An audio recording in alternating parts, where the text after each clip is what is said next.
नमस्कार मित्रांनो, वेद माझं यूट्यूब चॅनलवरती आपलं पुन्हा एकदा स्वागत आहे. रंजन कोळंबे सरांच्या भारतीय अर्थव्यवस्था या पुस्तकामधील आपण प्रकरण 20ला सुरुवात केली होती. त्यामध्ये आपण भाग 1मध्ये विशिष्ट अनुदानाच्या मागण्यापर्यंत आपण पोहोचलो होतो. आता आज आपण भाग 2मध्ये केंद्र सरकारांची निधी इथून पुढे आपण वाचणार आहोत. चला तर सुरुवात करूया. केंद्र सरकार तसेच सर्व राज्य सरकारे यांना खालील 3 निधी निर्माण करावे लागतात. 1. भारताचा अथवा राज्याचा संचित व एकत्रित निधी. 2. भारताचे अथवा राज्याचे सार्वजनिक लेखे. 3. भारताचा अथवा राज्याचा आकस्मिक खर्च निधी. केंद्र सरकार अथवा राज्य सरकारला मिळालेला सर्व पैसा पहिल्या 2 निधींपैकी एकात टाकला जातो. 1. भारताचा अथवा राज्याचा संचित व एकत्रित निधी, यालाच आपण consolidated fund of India or state असं म्हणतो. याची निर्मिती कलम 266(1) नुसार होते. या निधीत पुढील मिळकत ठेवली जाते. 1. सरकारला मिळालेले सर्व कर उत्पन्न. 2.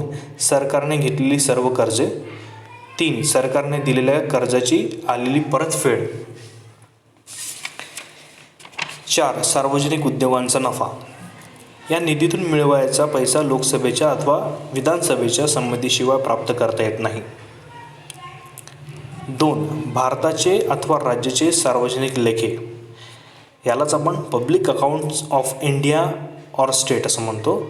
यांना लोकलेखे असेही म्हणतात. याची निर्मिती कलम 266(2) नुसार होते.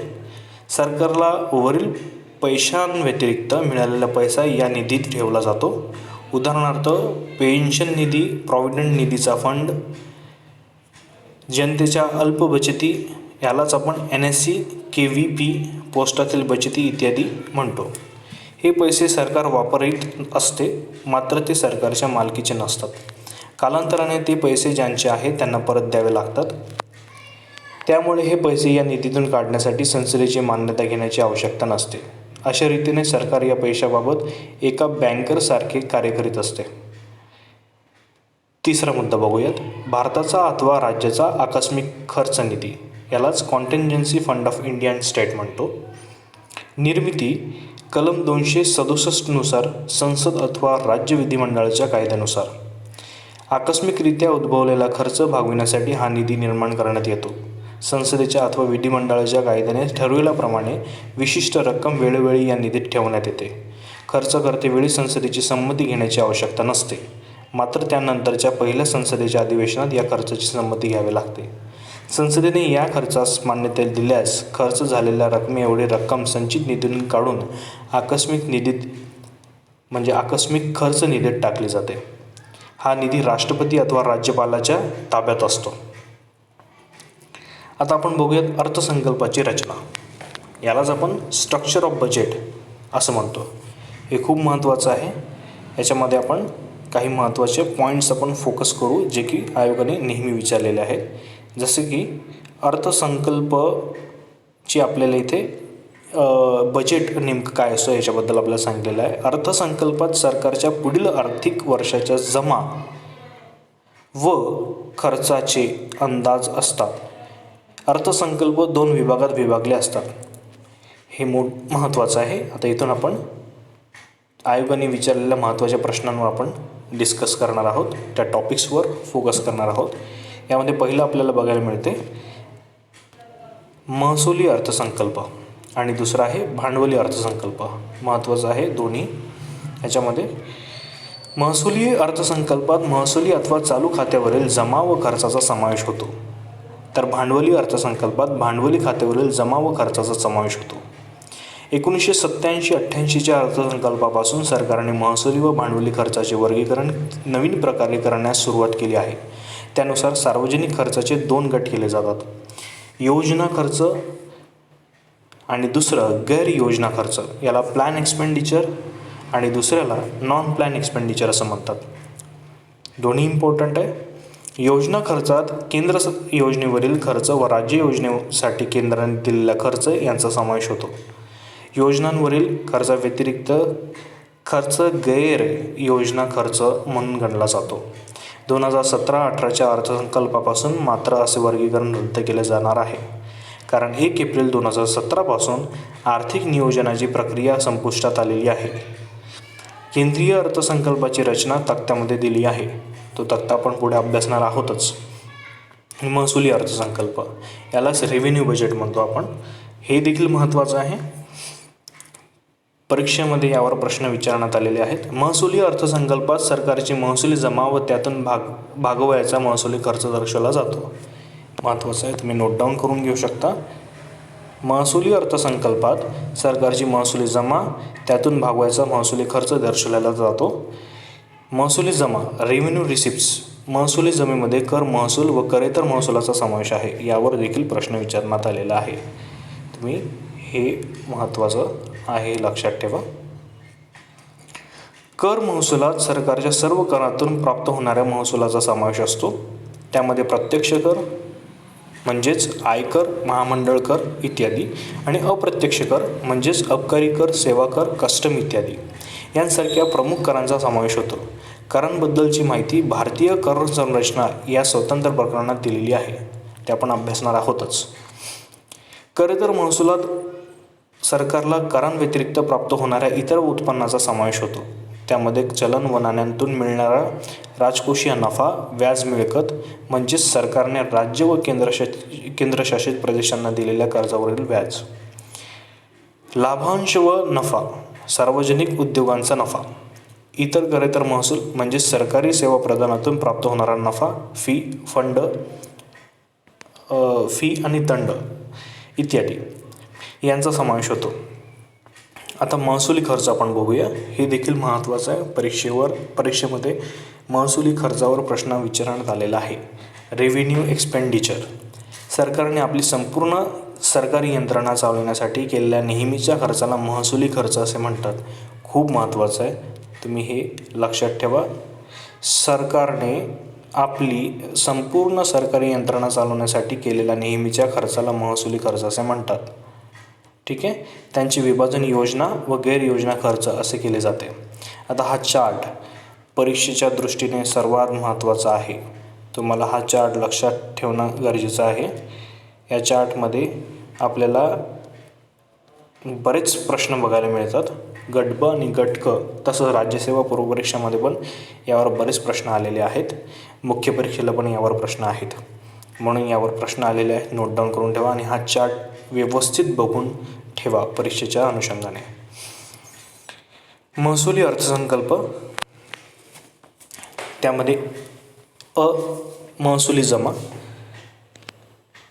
त्यात कर उत्पन्नावरील कर, संपत्ती व भांडवली व्यवहारांवरील कर, वस्तू व सेवांवरील कर आणि ब करेतर उत्पन्न, राजकोषीय सेवा, चलनी नोटा व नाण्यांमधून मिळणारा नफा, व्याज उत्पन्न, याच्यामध्ये घटक राज्य व केंद्रशासित प्रदेशांना दिलेल्या कर्जावरील व्याज, रेल्वे पोस्ट सेवांवरील व्याज, सार्वजनिक उद्योगांना दिलेल्या कर्जावरील व्याज, नफा व लाभांश, यामध्ये RBI, सार्वजनिक बँका, LIC, सार्वजनिक उद्योग इत्यादींचा नफा.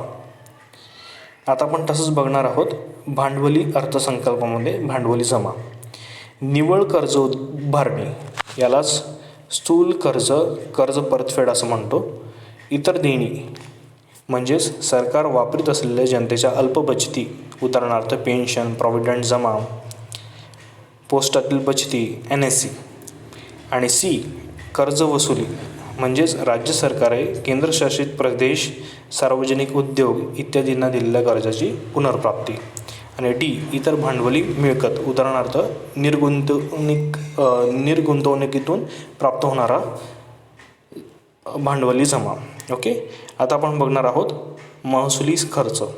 महसुली खर्चामध्ये आहे महसुली योजना खर्च. महसुली योजना खर्चामध्ये सामाजिक मालमत्तेच्या म्हणजेच ॲसेट्स देखभालीवरील खर्च, आणि दुसरं म्हणजे ब महसुली गैरयोजना खर्च, घेतलेल्या कर्जांवरील व्याज खर्च, संरक्षणाच्या महसुलीचा खर्च, अनुदाने, नागरी प्रशासन खर्च, पगार कार्यालयीन खर्च इत्यादी. राज्य सरकारे व केंद्र प्रशासनांना दिलेली अनुदाने संरक्षणाच्या महसुली खर्चात मोडली जाते. आता भांडवली खर्च बघू. भांडवली योजना खर्च हा आहे. या मध्ये 1 केंद्रीय योजनांवरील खर्च, उदाहरणार्थ कृषी, ग्रामीण विकास, जलसिंचन, पूर नियंत्रण, ऊर्जा, उद्योग. आणि 2 राज्य व केंद्र प्रशासनांच्या योजनांचा केंद्राने दिलेली मदत. आणि 2 भांडवली गैरयोजना खर्च, संरक्षणाचा भांडवली खर्च, राज्य, केंद्रशासित प्रदेश, सार्वजनिक उद्योग इत्यादींना दिलेली कर्जे. आणि 3 घेतलेल्या कर्जाची परतफेड. हे सर्व भांडवली खर्चांमध्ये मोडते. हा चार्ट अतिशय महत्त्वाचा आहे. गट ब च्या आणि गट क च्या पूर्वपरीक्षेमध्ये अतिशय महत्त्वाचा आहे. आणि राज्यसेवेमध्ये देखील पूर्वपरीक्षा तसेच मुख्य परीक्षेमध्ये पण हा चार्ट महत्त्वाचा आहे सार्वजनिक वित्त या टॉपिकमधला. आता आपण पुढे जाऊयात. महसुली योजना खर्चात योजनेअंतर्गत निर्माण झालेला सार्वजनिक अथवा सामुदायिक मालमत्तेच्या देखभालीच्या म्हणजेच मेंटेनन्स खर्चाचा समावेश होतो. 2 महसुली गैरयोजना खर्चात अनुदाने, व्याज खर्च, संरक्षणावरील खर्च, महसुली खर्च आणि नागरी प्रशासनावरील खर्च म्हणजे सरकारी कर्मचाऱ्यांचे पगार, पेन्शन, सर्व प्रशासकीय खर्च इत्यादीचा समावेश केला जातो. या खर्चात होत असलेल्या प्रचंड वाढीमुळे हा महसुली खर्च महसुली जमेतून भागविणे सरकारला शक्य होत नसल्याने सरकार आपल्या क्षमतेच्या पलीकडे जगत आहे. म्हणजेच याला आपण म्हणतो लिव्हिंग बियॉन्ड इट्स मीन्स असे म्हटले जाते. त्यातूनच महसुली तूट निर्माण होते. महसुली तूटवर देखील महत्त्वाचे प्रश्न विचारण्यात आलेले आहेत आयोगाकडून. भांडवली अर्थसंकल्प, यालाच आपण कॅपिटल बजेट म्हणतो. भांडवली अर्थसंकल्पात भांडवली जमा व भांडवली खर्चाचा समावेश होतो. भांडवली खर्च म्हणजे मालमत्ता, यालाच आपण ॲसेट्स म्हणतो.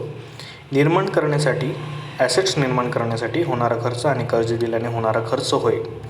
तर भांडवली जमा म्हणजे कर्जातून जमा केलेला पैसा, म्हणजेच कर्ज घेऊन आणि दिलेली कर्ज परत मिळवून आणि मालमत्ता विकून मिळवलेला निर्गुंतवणुकीद्वारे मिळवलेला पैसा होय. भांडवली जमा, यालाच आपण कॅपिटल रिसिप्ट्स म्हणतो.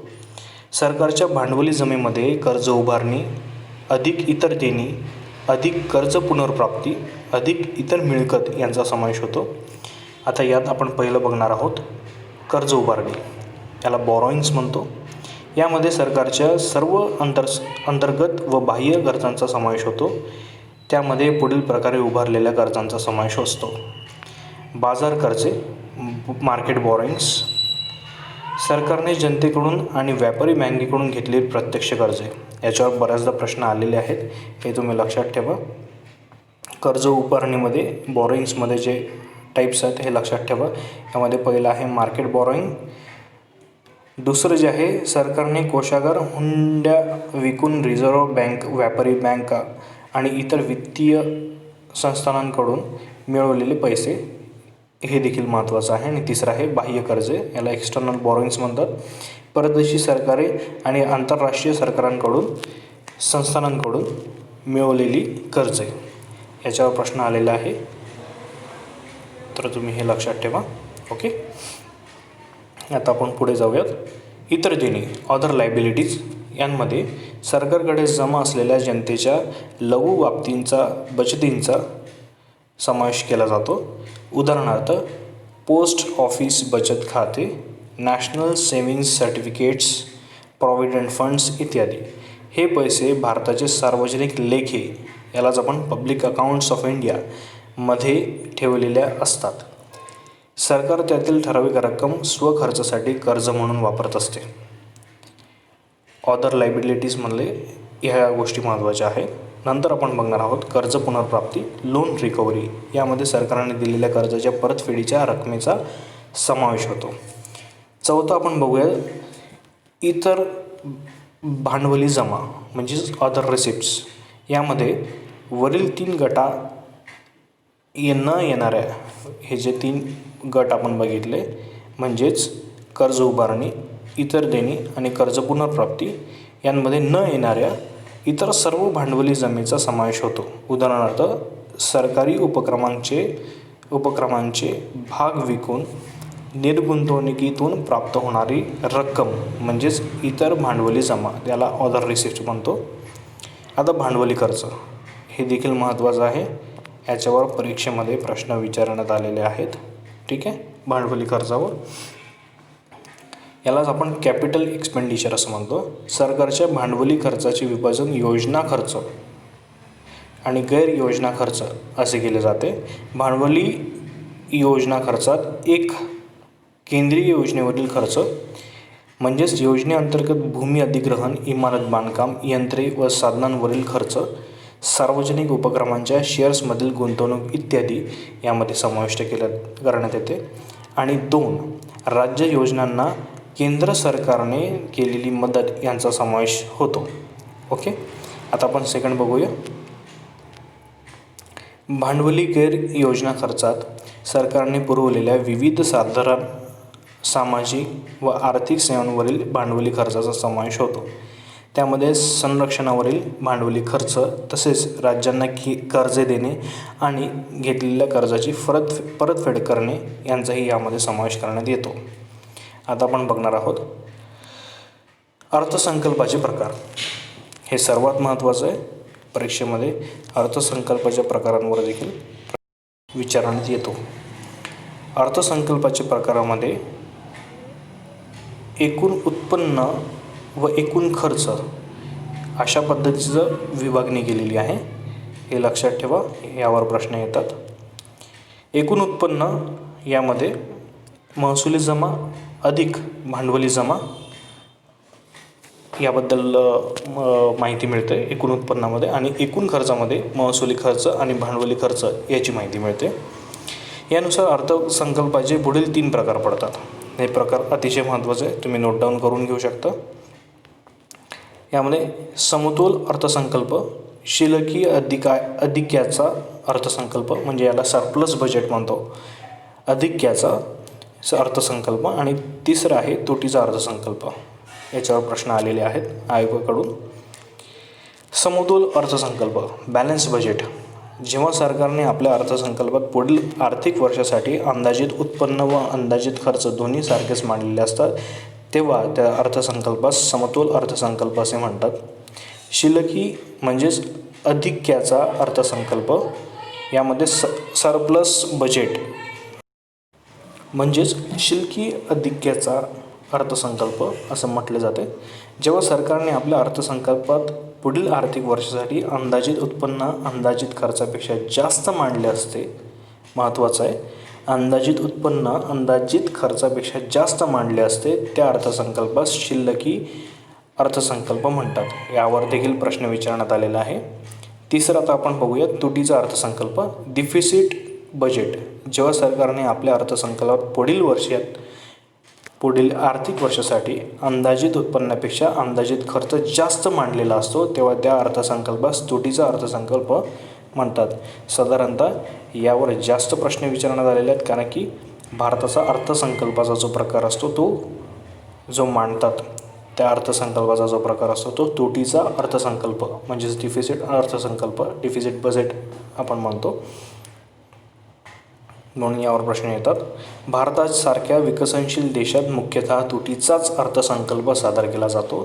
त्याचे कारण तुटीच्या अर्थसंकल्पामुळे आर्थिक विकासास चालना मिळते. विकसनशील देशात बऱ्याचदा मनुष्यबळ व नैसर्गिक साधनसामुग्री उपलब्ध असते, मात्र प्रमुख अडचण वित्तीय साधनसामुग्रीची असते.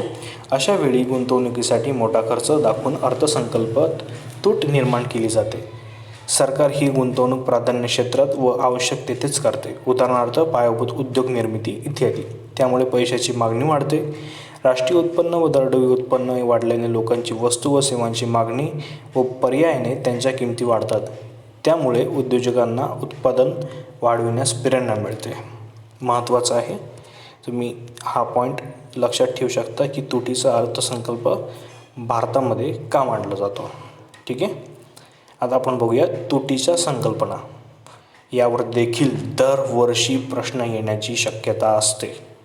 म्हणून तुटीच्या संकल्पना कुठल्या आहेत त्या देखील आपण लक्षात घेणं गरजेचं आहे. गट ब आणि गट क च्या परीक्षेमध्ये हे जास्त करून विचारले जाते. तुटीच्या अर्थसंकल्पामुळे पुढील प्रकारच्या तुटी निर्माण होतात. एक महसुली तूट, त्यालाच रेव्हेन्यू डिफिसिट म्हणतो. महसूल तूट म्हणजेच महसुली उत्पन्न वजा महसुली खर्च. 1970च्या दशकाच्या मध्यापर्यंत महसुली खात्यावर शेष होता, मात्र त्यानंतर तूट आढळून येते. 2. अर्थसंकल्पीय तूट, यालाच बजेटरी डिफिसिट म्हणतो. अर्थसंकल्पीय तूट म्हणजेच एकूण उत्पन्न वजा एकूण खर्च. 1950-51 पासूनच भारतात अर्थसंकल्पीय तूट आढळून येते, मात्र 1997-98च्या सुखमाय चक्रवर्ती यांच्या अध्यक्षतेखालील भारतीय चलन व्यवस्था विषयक समितीच्या शिफारसीनुसार वित्त मंत्रालयाने तुटीचा अर्थ भरण्यासाठी या तुटीचा वापर करणे सोडून दिले आहे. तेव्हापासून ही तूट शून्य दाखवली जाते, म्हणजेच एकूण जमा व एकूण खर्च सारखेच दाखवले जातात. 3. राजकोषीय अथवा वित्तीय तूट म्हणजेच फिस्कल डिफिसिट. अर्थसंकल्पीय तुटीची संकल्पना गेल्यामुळे राजकोषीय तूट म्हणजेच सरकारची निव्वळ कर्ज उभारणी अधिक सरकारची इतर देणी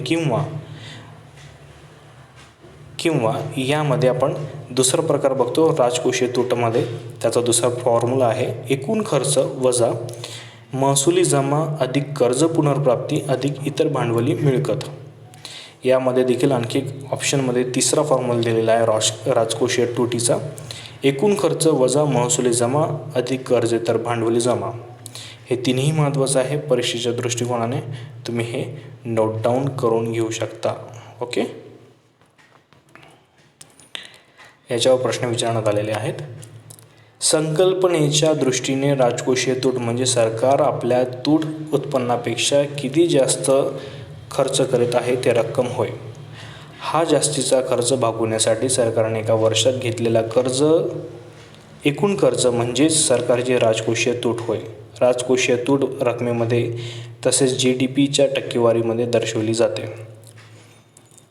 तसेच राजकोषीय तूट म्हणजे सरकारच्या एकूण जमेपैकी अशी रक्कम जी भविष्यात सरकारने परत करावयाची असते, म्हणून तिला सरकारवर कर्जे निर्माण करणारी जमा डेबिट क्रेडिटिंग रिसिप्ट्स असे म्हणतात.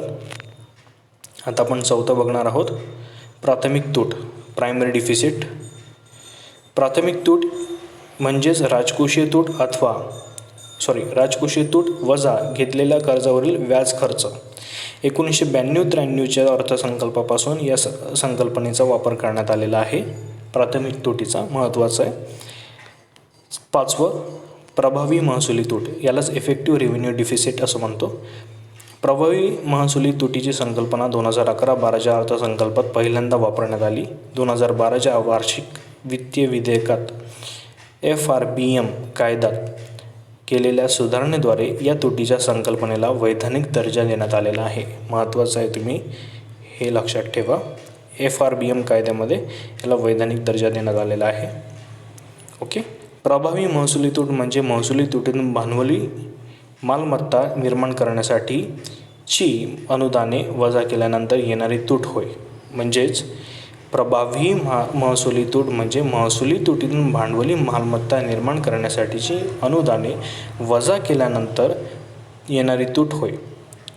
प्रभावी महसुली तूट म्हणजेच महसुली तूट वजा भांडवली मालमत्ता निर्माण करण्यासाठी वापरलेली अनुदाने. भांडवली मालमत्ता निर्माण करण्यासाठी वापरण्यात येणारी अनुदाने. ओके, यालाच आपण grants for creation of capital assets म्हणजेच केंद्र सरकारने राज्य सरकारे घटनात्मक प्राधिकारी अथवा बॉडीज, स्वायत्त संस्था आणि योजना राबवणाऱ्या इतर संस्था यांना भांडवली मालमत्ता निर्माण करण्यासाठी दिलेली स्नानुग्रह अनुदाने होय. ओके, अशा भांडवली मालमत्तेची मालकी संबंधित यंत्रणांकडेच असल्याने केंद्र सरकारच्या अर्थसंकल्पात ही अनुदाने महसुली बाजूला मांडली जाते.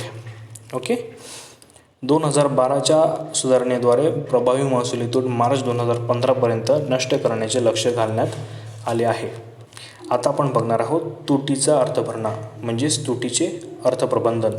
यावर देखील प्रश्न आलेले आहे. आयोगाचा या टॉपिकवर फोकस आहे. आता आपण सुरुवात करणार आहोत तुटीचा अर्थभरणा तुटीचे अर्थप्रबंधन, यालाच डिफिसिट फायनान्सिंग असं म्हणतो. अर्थ सरकारने आपल्या अर्थसंकल्पात एकूण उत्पन्नापेक्षा एकूण खर्च जास्त दाखवून मुद्दाम निर्माण केलेली तूट ज्या मार्गाने भरून काढली जाते त्याला तुटीचा अर्थभरणा असे म्हणतात. अर्थसंकल्पीय तुटीची संकल्पना मागे पडल्याने तुटीच्या अर्थभरणाने भरून काढण्यात येणारी तूट म्हणजे राजकोषीय तूट होय. दोन्ही महत्त्वाचे आहेत. हे स्टेटमेंट तुम्ही बघून घ्या व्यवस्थित. तुटीच्या अर्थभरणाचे स्रोत व्यापक दृष्टीने जमेपेक्षा जास्तीचा खर्च भागवण्यासाठी वापरलेल्या सर्व स्रोतांचा समावेश तुटीच्या अर्थभरणामध्ये होतो. अमेरिकेसारख्या पाश्चिमात्य देशांमध्ये तुटीच्या अर्थभरणाचा हा व्यापक अर्थ घेतला जातो. भारतात मात्र त्याचा संकुचित अर्थ घेतला जातो. अमेरिकेसारख्या पाश्चिमात्य देशांमध्ये तुटीचा अर्थभरणा या संकल्पनेत सार्वजनिक खर्चातून म्हणजेच जनता, व्यापारी बँका व मध्यवर्ती बँकेकडून घेतलेल्या भागवलेल्या सरकारी खर्चाचा समावेश केला जातो. मात्र भारतात तुटीचा अर्थभरणा या संकल्पनेमध्ये बाजार कर्जाचा म्हणजेच जनता व व्यापार बँकांकडून घेतलेल्या प्रत्यक्ष खर्चांचा समावेश केला जात नाही. नियोजन मंडळाच्या मते भारतात तुटीच्या अर्थभरणांमध्ये पुढील बाबींचा समावेश होतो. त्यामध्ये 1. RBI कडून घेतलेली कर्जे. 2. नवीन चलन निर्मिती. सरकार आपले रोखे म्हणजेच विविध कालावधीची ट्रेझरी बिले यालाच आपण म्हणजे RBI कडे पाठवते. RBI त्या आधारावर तेवढ्या प्रमाणात नोटा छापून सरकारला देते. या प्रक्रियेमुळे नवीन पैसा निर्मिती होत असते. आणि 3. स्वतःच्या संचित रोख पैशातून कॅश बॅलन्सेस पैसे वापरणे. ओके, यावरून भारताच्या संदर्भात तुटीचा अर्थभरणा म्हणजे सरकारने तूट भरून काढण्यासाठी नवीन नोटा प्रचलित करून वाढवलेला चलनपुरवठा होय. आता आपण बघणार आहोत तुटीच्या अर्थभरणाचे दुष्परिणाम. 1. सरकारी खर्चात प्रचंड वाढ. सरकार आपला महसुली खर्च महसुली उत्पन्नातून भागवण्यास असमर्थ ठरते. याच्यावर प्रश्न आलेले आहेत. ठीक आहे, तुटीच्या अर्थभरणाचे दुष्परिणाम याच्यावर प्रश्न आलेले आहेत. हे नीट करून ठेवा. चलनवाढ म्हणजेच भाववाढ हा तुटीच्या अर्थभरणाचा सर्वात महत्त्वाचा दुष्परिणाम आहे. तुटीच्या अर्थभरणाने चलन पुरवठा वाढतो, त्यामुळे लोकांच्या हातातील पैसा वाढल्याने वस्तू व सेवांची मागणी व त्यामुळे किमती वाढतात. आणि 3. सक्तीची बचत. किंमत वाढीमुळे निश्चित उत्पन्न असणाऱ्या लोकांचा वस्तू व सेवांचा उपभोग कमी होतो, त्यामुळे सक्तीची बचत होते. उच्च उत्पन्न गटातील लोकांचा उपभोग मात्र वाढत असतो, म्हणजेच त्यांच्या हातातील उत्पन्न वाढत असल्याने ही सक्तीची बचत केल्या जाते. आणि 4. खाजगी गुंतवणुकीच्या संरचनेत बदल. श्रीमंत लोकांकडील पैसा वाढल्याने चैनीच्या वस्तूंची मागणी वाढते, त्यामुळे गुंतवणुकीचा प्रवाह चैनीच्या वस्तूंचे उत्पादन, नागरी बांधकाम, सट्टेबाजी इत्यादी उत्पादक बाबींकडे वाढतो. शेती, उद्योग इत्यादी आवश्यक क्षेत्रांना गुंतवणुकीचा दुय्यम दर्जा मिळतो. 5. बँकांची पतनिर्मिती वाढते.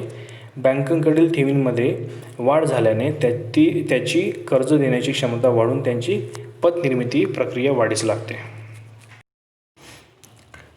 निष्कर्ष. भारतासारख्या विकसनशील देशांसाठी तुटीच्या अर्थभरणाचा मर्यादित वापर अर्थव्यवस्थेस चालना देणारा ठरू शकतो. त्याचा वापर उत्पादन वाढीस, रोजगार निर्मितीस, संसाधनांचा वापर होण्यास तसेच मागास भागात विकास प्रक्रिया चालू करण्यास होऊ शकतो. मात्र तुटीचा अर्थभरणा मूलभूतरित्या भाववाढ घडवून आणणारा म्हणजेच इंट्रिसिकली इन्फ्लेशनरी असतो. त्यावर योग्य नियंत्रण आवश्यक असते. त्यामुळेच दुसऱ्या पंचवार्षिक योजनेदरम्यान B.R. शेनॉय यांनी तुटीच्या अर्थभरण्यास अग्नीप्रमाणे उत्तम नोकर मात्र दृष्ट मालक असे संबोधले आहे. काय म्हटलेले आहे? अग्नीप्रमाणे उत्तम नोकर मात्र दृष्ट मालक असे म्हटलेले आहे B.R. शेनॉय यांनी. आजच्या या भागामध्ये आपण इथपर्यंत बघितलं आहे. नेक्स्ट म्हणजे थर्ड पार्टमध्ये, सार्वजनिक वित्ताच्या थर्ड पार्टमध्ये आपला हा चॅप्टर कंप्लीट होईल. त्यानंतर आपण आयोगाने विचारलेल्या महत्त्वाचे प्रश्न आपण हायलाईट करून पुन्हा एकदा रिवाईज करणार आहोत इन शॉर्टमध्ये, भाग 3मध्ये. तर मित्रांनो, असेच तुम्ही आपल्या चॅनलसोबत राहा, बरोबर राहा, इतरांना शेअर करा, मित्रांना पाठवा, लाईक करा, शेअर करा, सबस्क्राईब करा. जय हिंद, जय महाराष्ट्र. धन्यवाद.